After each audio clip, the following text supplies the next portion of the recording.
Doctor ওর ওই নিরুত্তাপ ভাব একটু সামলে নিয়ে মাথা নেড়ে বললেন, ডেড বডি না দেখে লিখব কি করে? ও, ওটা বুঝি আইন নয়? তোমরা ডাক্তাররা যে আবার সর্বদা আইন বাঁচিয়ে চলো।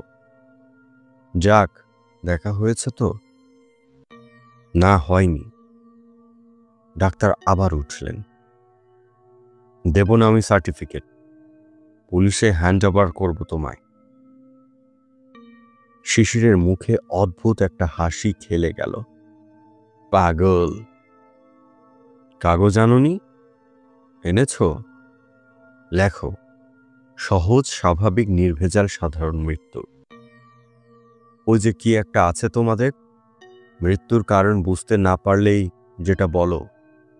হ্যাঁ, এই করোনারি থ্রম্বোসিস, ওটাই বসিয়ে দাও না, দেখতে শুনতে ভালো হবে। Shut up!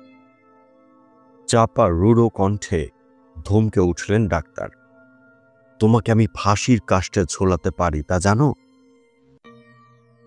পারো তা জানি, প্রায় শব্দ করে হেসে উঠল টুলুর সেজদা। আবার কিছুতেই পারো না সেটাও জানি। চাল মারছ কেন? দাম চাও নাকি? চাও তো বলো কত? 500, 1000?